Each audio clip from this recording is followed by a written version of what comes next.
Yan, nasa ano pa rin tayo, Kwaresma. Oh, tagal naman ng Kwaresma.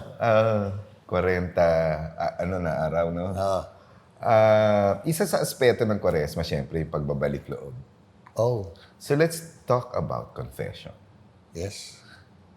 First, siguro I will ask you along the way. First is, of course, how do I really prepare for a good confession? Ako bilang magko-confess. Ano mga tip mo, pare?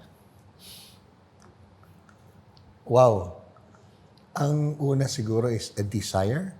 Aha. Di ba? Kasi kung magkukumpisa lang ako para, Dahil Holy Week lang. or also kasi demanded, obliged, obligation, hindi ako magbabago. So, ang unang palagay ko is a desire. Even a resolve. Parang a determination. Meron kong gusto talagang gawin sa pagbabago ko ng aking isa o dalawa o ugali. Kasi hindi maganda. Hindi nakakabuti sa kapwa. So, kung nais mong magkumpisal, hindi para maghugas ng Or pagkakasala. mabura ka lang. Oo. Eraser. Parang ang hinihingi, ito po, tradition to Don Bosco, is a resolve to be better. Kasi marami daw tao na nagsisimba, nagkukumpisal, pero never made a resolute, decisive, parang moving away from a sinful habit. I firmly resolve to amend my life. Di ba? Yes. To amend my sins, to do penance. So, kung paulit-ulit, halimbawa, kinonfess ko last month, tapos babalik na naman ako, yun pa rin ang ikaw-confess ko. Well, ang sabi nga nila, it's only by God's grace that we get converted. Hindi yung ikaw Hindi lang. yung iyong effort lang eh. Kaya nga sabi ko, yung strong desire with the resolve to be better must also be within this season of Lent. Sana it comes with an inspiration. Meron kasing nag-udyok within myself na talagang kailangan ko magbago. Kaya nga, balik loob eh. Ang ganda ng term, no? Sa Tagalog. Ganda. Kasi ang pinakaloob ng tao ay ang Diyos na nagkaloob. Kaloob siya eh. We are a gift of God. And ang ganda ng merong isang writer tungkol dyan na, what return should I give? Ano bang- ibabalik ko? Pwede ko bang ibalik sa Diyos? What return should I make? Pero di ba, in terms of human, di ba parang mahal ka na itong tao at nagtotoo si Jesus, tapos sumuway ka or nagkamali ka, di ba parang ikaw deep within, parang nahihiya ako, I'm sorry na nagawa ko to. Correct. Because of that relationship na higit pa yung binibigay niya. Yun yata mahalaga sa pagkukumpisal, relasyon. Kasi O kaya balik loob eh. pwede kasing magkumpisal ako kasi nagkasala ako, okay. Pero actually, ang nasa mind ko sana maintindihan ako ng Diyos. Kasi hindi man talaga masyado ako malaking kasalanan. Hindi ako kamukha ng iba. So, pag nagsimula ka doon, hindi mo kailangan ng Diyos kasi gusto mo lang magsabi ng iyong pagkakasala, pero hindi ka ba talaga makasalanan eh. Kaya sabi mo, paulit-ulit. Kasi pwede yung paulit-ulit yun, sabi nga nila, venial sins. Nag-procrastinate ka lang. No? Oo, di ba? Naging tamad ka. Oo. Pero ang mas mahalaga yung pagbabalik loob ay makilala na ang Diyos ang nasa kaloob-looban natin. At siya'y nagkaloob sa atin. Kaloob nga eh. Giftedness natin.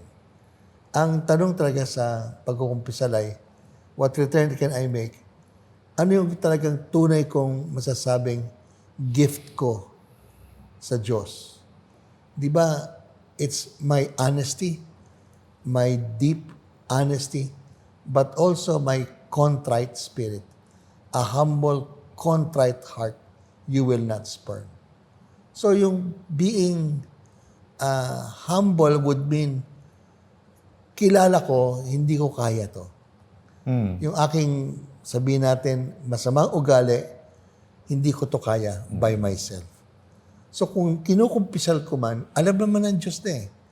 Pero inaamin ko sa kumpisal na talagang kailangan kita.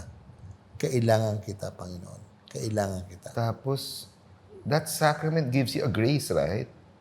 Yes, of course. Kaya siya sacrament na, It's a kind of, well, it's not a kind. It is a healing grace. ayun, healing, na? Oo. Mararamdaman mo yan. Yes. And when you say healing, somehow, yung sugat Oo. na humihilom. Oo. So madalas ang ating nakikita sa kumpisalan ay parang feeling mo sugatan ka, pero gusto mong ilapit ka sa Panginoon sapagkat, Lord, have mercy. Make me see again, sabi nga ng blind person. So, speaking of Holy Week, kasi minsan pag nagko-confess ako, may santo na nagsabi, hindi ko malimutan ko, nakalimutan ko na kung sino na yung vision niya on the scourging of Christ. Yung grupo ng mga iba-ibang kasalanan yung nagdadagdag. So sabi ko, oh my God, ganun kasakit yung nagagawa ko. So sometimes, it makes you really, how can I do this to you, Jesus? Parang ganun. Yeah, tama na relasyon. Therefore, na-feel mo na you have offended. Oo. Meron ka nagawang mali, masama sa isang kaibigan. He doesn't deserve it actually. Eh. But you feel restless while you're in that state. Na, medyo may atraso ako sa relasyon natin. Parang hindi mo to deserve dahil gabi ka naman magmahal sa akin. Parang ganun siya eh. Correct. So, hindi ito ritual. Oo. Hindi ito basta't obligasyon. I think pagbabalik loob, sabi na nga rin, repentance and renewal, may pagbabago. Ang kumpisal ay towards making myself more, to share more, the love of God that is given to me and gusto sanang i-apply sa aking buhay ang pagmamahal niya, ang awa niya, ang patawad niya. Nang sa gayon siguro, ang kalalabasan ay kahihinatnan, makakaya ko ding magbigay, magpatawad ng ibang tao. Ako iniisip ko, Father, pag confession. Kasi alam na natin yung mga magsimba ka dapat ng linggo, i-confess mo pag hindi ka nakasimba. Pero ang bago ko iniisip ngayon, may nasaktan ba akong tao? Parang pag naalala ko yon sa sinabi ko o atraso na kailangan ko i-confess to dahil may naapektuhang iba. That's, eventually, merong tinatawag dating horizontal dimension eh. You offend God, but somehow you also offend humanity. But I believe, minsan, nakakaligtaan natin na most of our sins talagang nakakasama sa kapwa. May effect eh. No? Kasi kunyari, kung palamura ka. Palamura ka. Or mas nahilig ka sumigaw at magalit. Oo. So merong mga tao apektado. And ang pagbabago, consists precisely na sana maramdaman naman nila na merong Kristo, na may Diyos. At ang nais ko is bumalik ako dun sa pagkasariwa ng aking pagkakatoliko. Kasi nung bininigan ako, naging kawangis ko si Kristo eh. I received that grace. Diba? Tapos, Very good. Magandang tanong. so kung nasaktan ko yung kapwa ko, ito na naman tayo sa whatsoever you do, you did unto me. Nasaktan mo rin si Kristo. Correct. Yes. Because the crisis in every one of us, bilang kapwa katawan. Kasi mahal niya eh. Oo, mahal Ang mga niya eh. taong mahal niya, nasasaktan mo. So I think he is really affected by it. Ito, may tanong ako on the side lang. Kasi naalala ko na elementary, ang minimum requirement para pasang-awa ka is to receive communion at least. Easter Sunday ko hindi ka nakapag-confess, at least man lang Di ba may once precept a ba year. yung tawag Oo. doon? Church commandment. Oo, na at the very least, no? Oo. So, ito yung perfect time to confess dahil ang nakalagay doon, at least Easter. Nagkumpisal ka. Mag-communion. Kaya hindi naman yung mag-mass. Dahil every Sunday, dapat mag-mass kayo, no? I think to receive communion at least once a year, nabasa ko. Yes. No? Pero sana, wag naman once a year. Oo nga. Yun na yung parang ultimate. So, parang ano to, may minimum requirement. Parang ganon. Pero it makes sense, at least you receive Him again kahit man lang sa Easter, which is the height of our salvation. Correct. Di ba? And that part of the Mass is also the most important. Pagdating po sa spiritual life, i-avoid po natin yung minimum. Oo, di ba? Kasi ang Diyos, maximum eh. Magis ang tawag ng mga Jesuita. More. Something more. Balik na naman ako doon sa pag-ulit ng kasalanan.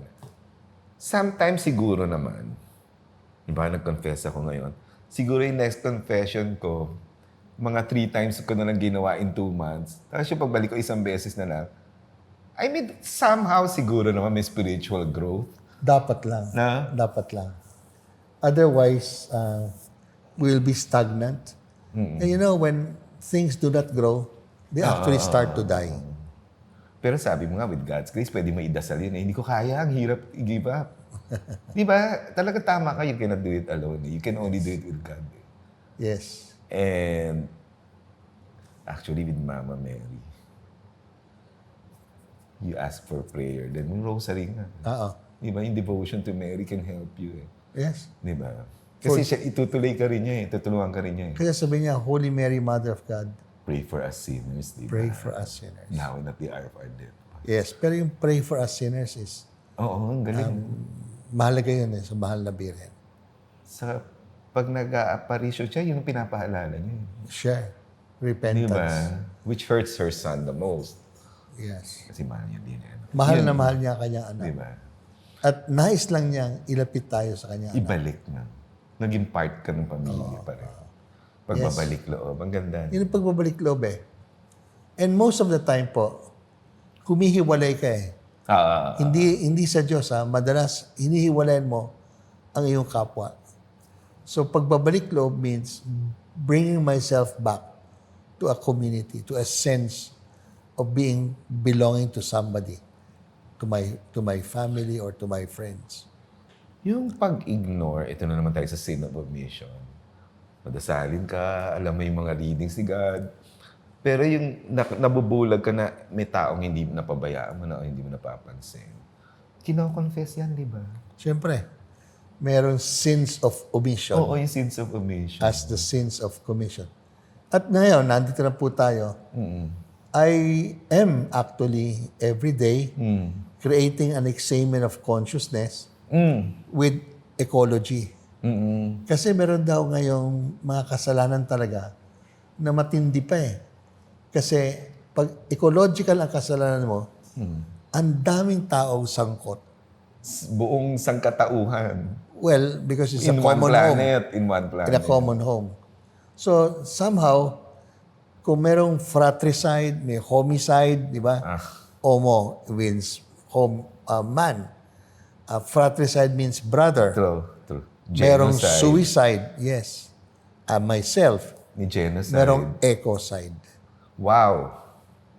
Pwede akong makasira sa ating kalikasan at pwede kong pagkasira nun could create even extinction To of the certain animals. Or species. Hindi na sila Or species. makabalik. Kailangan ko ba i-confess na nagsasashay ako? Hindi ako naghiwalay ng basura. Yun maybe. Dapat ikumpisal mo yun yung hindi lang nagsashake ka pero Convenient yung inuna mo. oo, hindi ka nagre-reduce para Nakaka-contribute ka. makakontribute ka. Nakaka-contribute ka pa sa paglalala. Yun yung collective sin na hindi natin Yeah. naiisip. Ecology po, may raming kasalanan tayo. Ecocide. Ecocide. Kailangan ko na mag-confess next week niyan. Kasi pagbili mong karinderya, nasa plastic. No? So, yun. It's the time to... Confession talaga is tama ka, hindi siya obligasyon eh. It's an opening of your heart. Actually, dapat maging aware ka muna.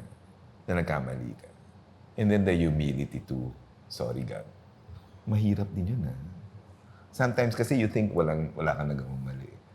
Pero let me just insist na other than saying your sins, kasi alam naman Diyos yun, No, alam niya it's getting a resolution to be better. To be better. Oo nga, no.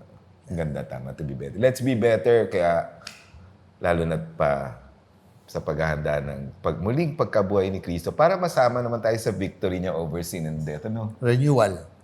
Nag-renew rin pala tayo ng baptism. Yes. Promises. Vows. So, do you reject Satan? Yung mga ganyan, di ba? Yes. Ayun, so, there's always a time to confess. Alamin nyo lang sa parish nyo o sa simbahan or sa other venues saan magagawa ito. Yan. So, let's go for healing. Let's go for being better. Let's make the most of the season with the sacrament of reconciliation. Meaning, Share this episode sana. reconciliation, pagbabalik relasyon din yun, Di ba? Tama ba? Reconcile, Ang ganda ng mga term ng simbahan talaga. Ngayon ko na na-appreciate. So, like, subscribe, and do share this, and confess.